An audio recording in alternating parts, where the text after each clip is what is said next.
Angel. So last week we began looking at a well-known parable in Luke 15. I'm not going to read it all again tonight, but it's the parable of the Prodigal Son. And although we should call it the parable of the Father, because it's actually centered on who the Father is, what he's doing. And so we're going to, last week, just to let you know, we talked about the Father's love. We saw that God is, from this parable, he's loving, can be trusted, that he's looking for us. He's looking for you from a long way off. He's the God who runs to us. He's forgiving, and he intervenes. He reestablishes us in him.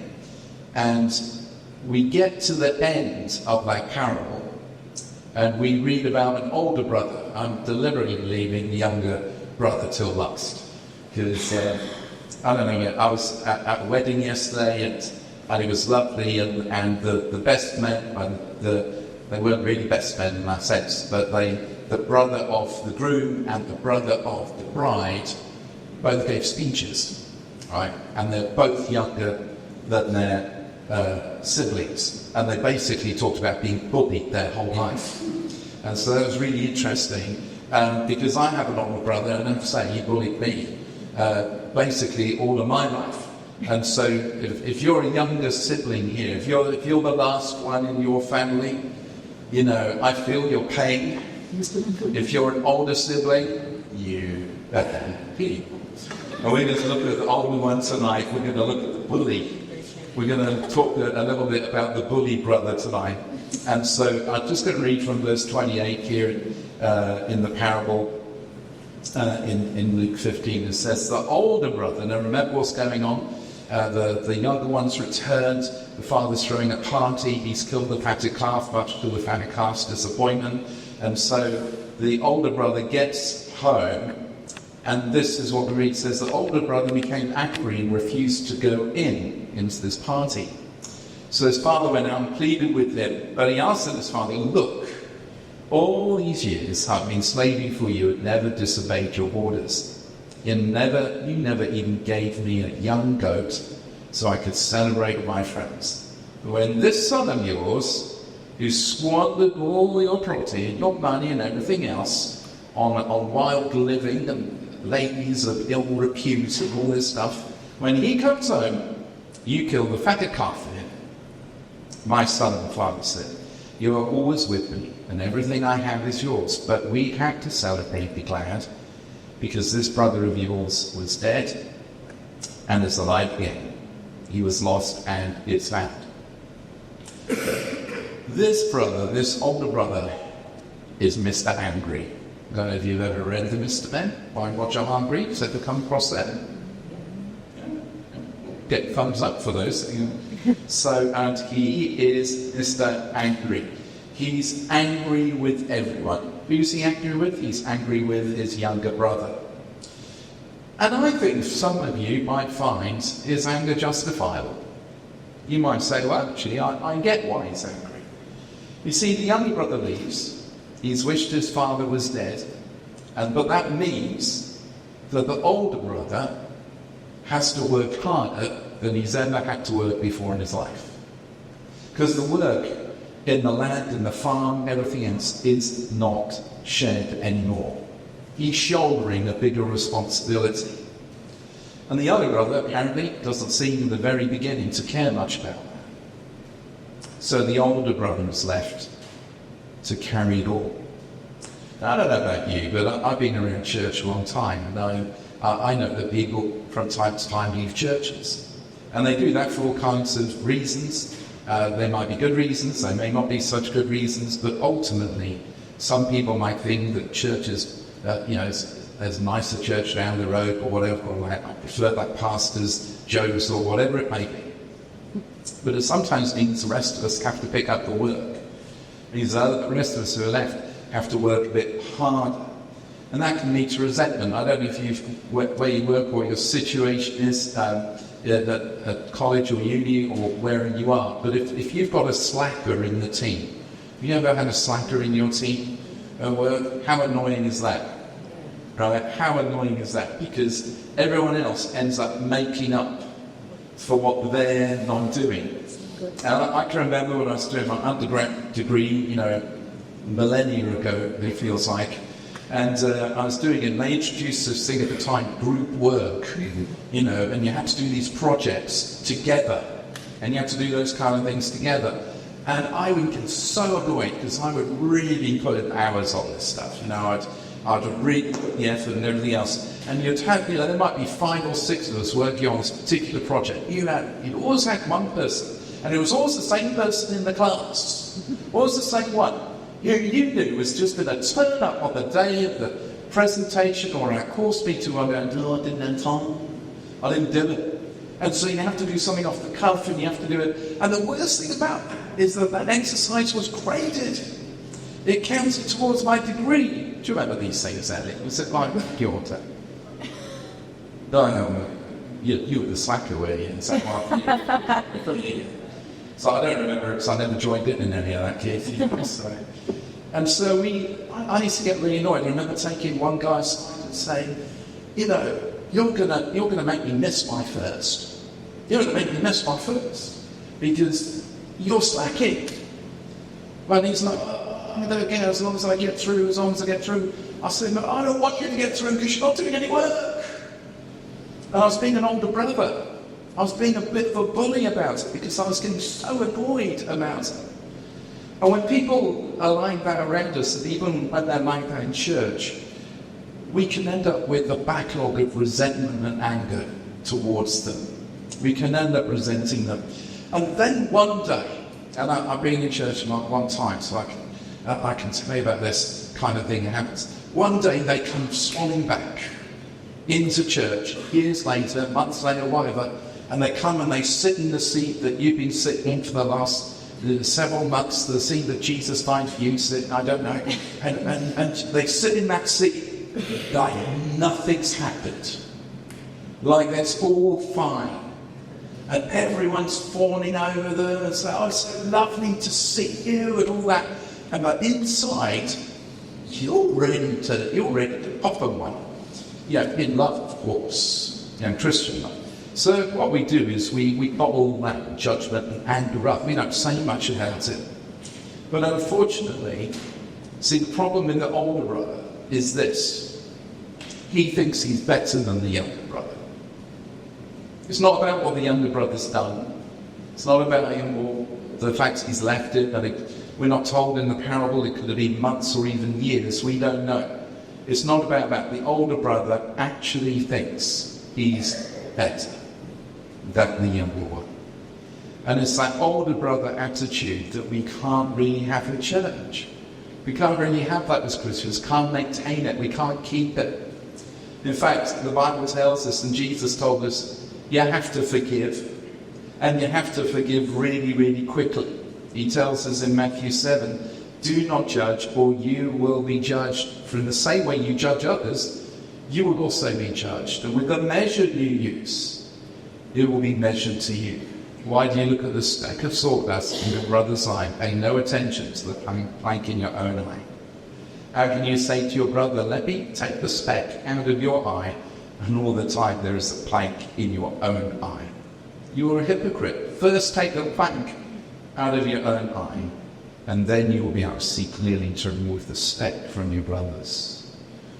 I think it is, we can't ask God for mercy for ourselves and judgment for others. We can't ask God for mercy for ourselves and judgment for others. We can't make them pay for their sins, but ask God to forgive us our sins. You might say, Keith, you know what that person did to me. You know what that person said to me. You don't know the offence they caused me. You don't know how deep that run in my life. I don't know. You're quite right. And we could compare war wounds. There's, and I don't know if some of you guys are old enough to remember this, but there was this film series called Lethal Weapon. You're loving this Mr. Lethal Weapon. It's just, it's on point, isn't it? Mel Gibson, Danny Glover, all that kind of thing. And he was a bit mental. And there was this scene, I think it was in Lethal Weapon 3, I'm open for correction here on my accuracy of my preaching, you understand. But I think it was in Lethal Weapon 3. The character Briggs had got himself a girlfriend, and he was talking about how many times he had been shot. And she was like, oh, I've been shot lots and lots of times.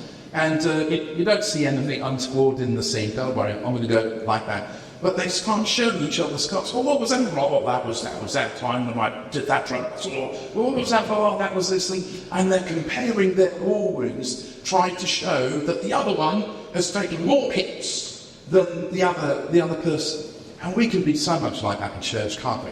We can be a little bit like, you don't understand how many times I've been shot.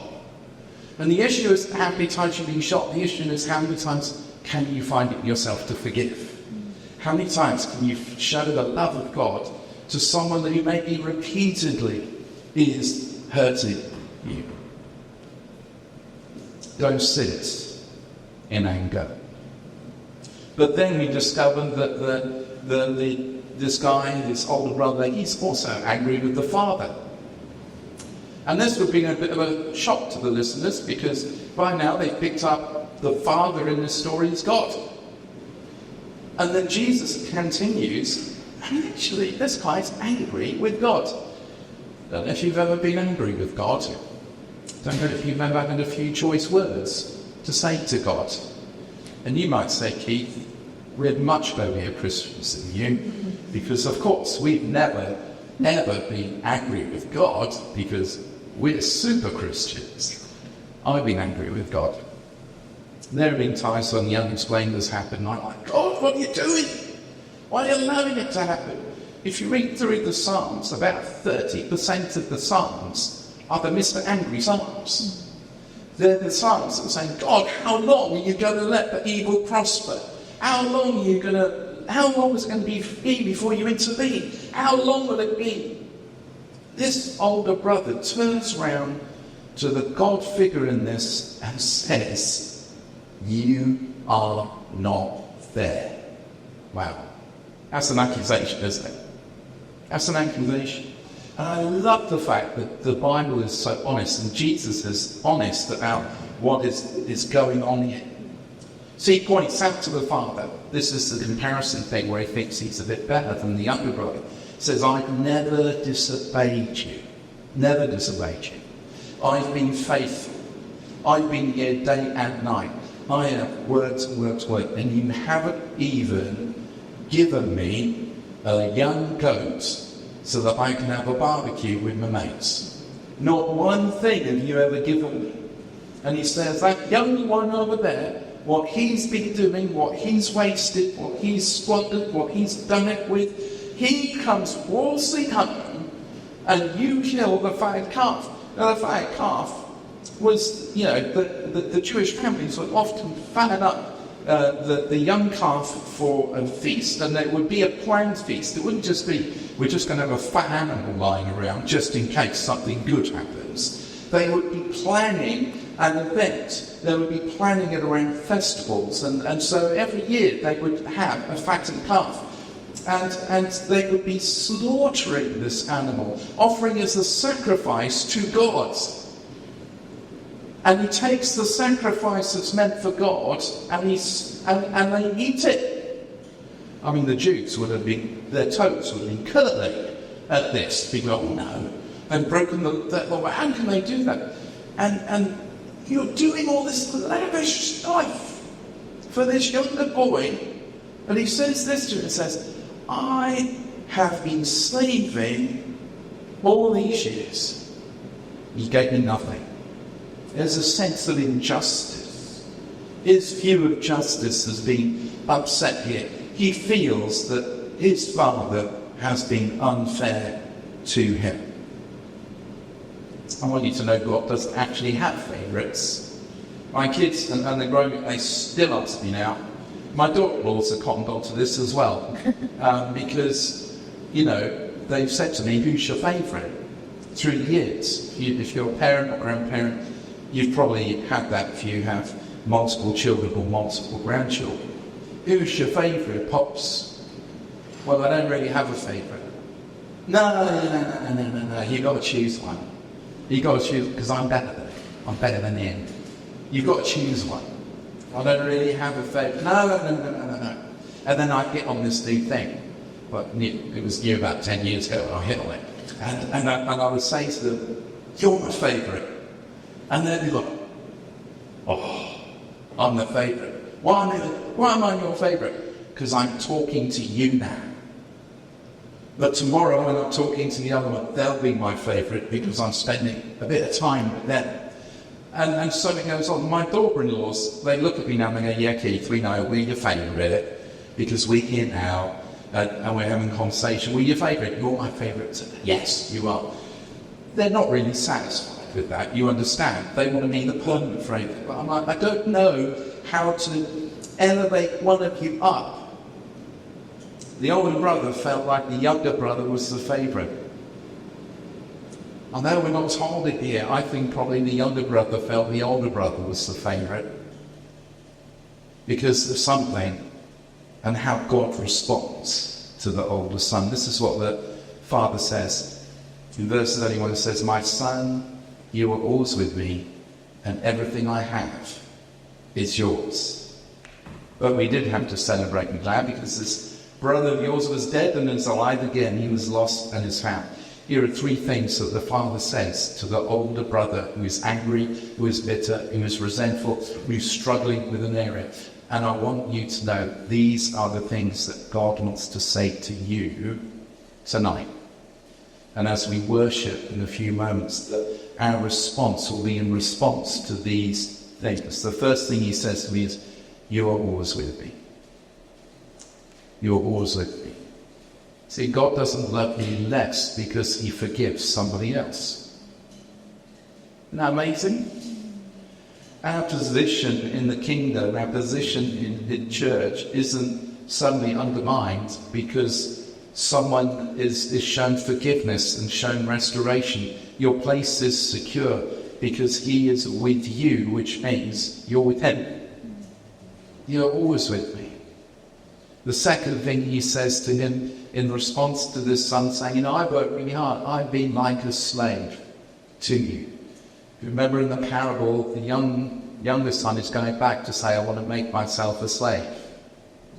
He hasn't been a slave, says, I want to make myself like a slave. The older one says, I have been a slave. And the father says to him, everything I have is yours. You don't have to work for the things that God has already given you.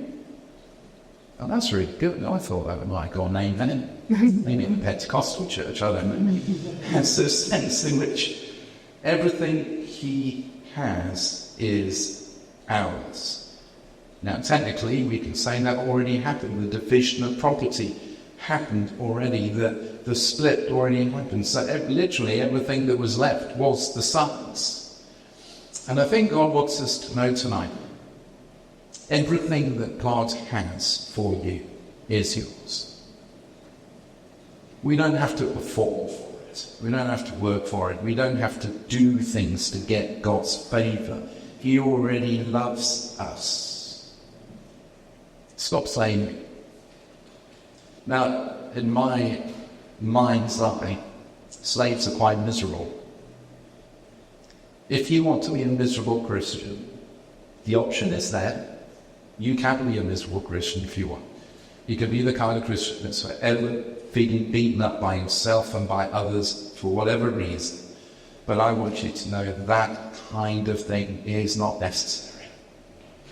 You know, some people will say to me after a sermon, that was the best sermon I've ever heard. Happens rarely, but it does happen.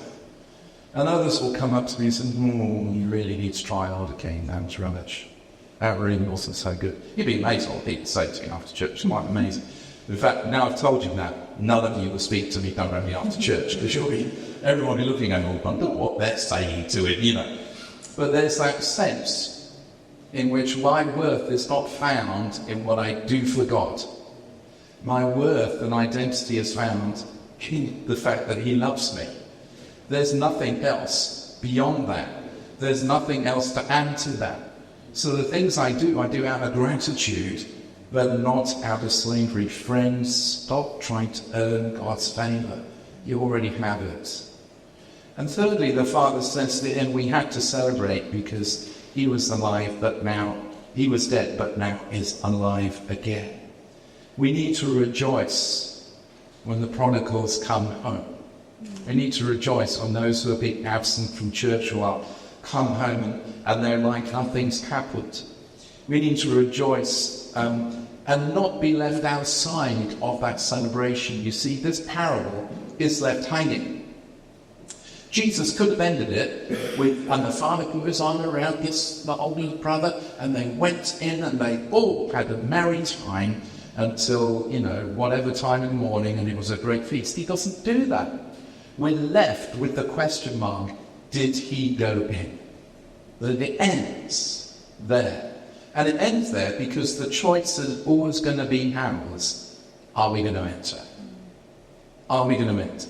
He's never going to force us. And tonight can be quite a special night for a few of us. It could be a night where actually some level of bitterness and anger against people that have hurt us in many ways is dispelled. So we need to forgive. We need to be able to forgive those who have sinned against us, and they may not even know they've done it.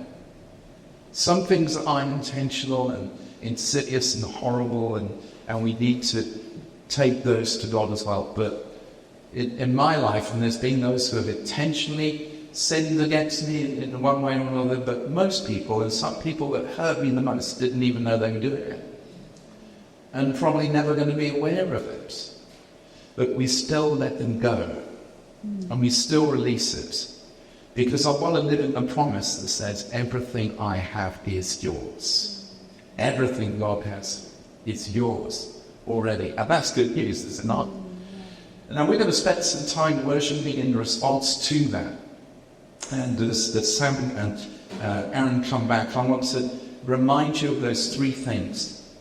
And you can dwell on them. And we say often we've got lots of space in these settings. We can stay in our chairs, we can go and kneel somewhere, we can walk around at the back just as worship's happening. However you feel comfortable to meet with God, we invite you to do that. We're going to worship, I don't know for how long. God might do all the business through the power of the Holy Spirit in one song, and that would be lovely. Or there might be just that sense that we dwell a little bit longer. But I want to leave these three things for you to think about, meditate on. Son, daughter, you are always with me. Everything I have is yours. But now we have to celebrate. We have to celebrate. It's good news stuff, this. I don't know, it's brilliant to be a Christian. It's brilliant. Just can't claim any credit for myself. I have to keep going back to God, saying, God, here I am again.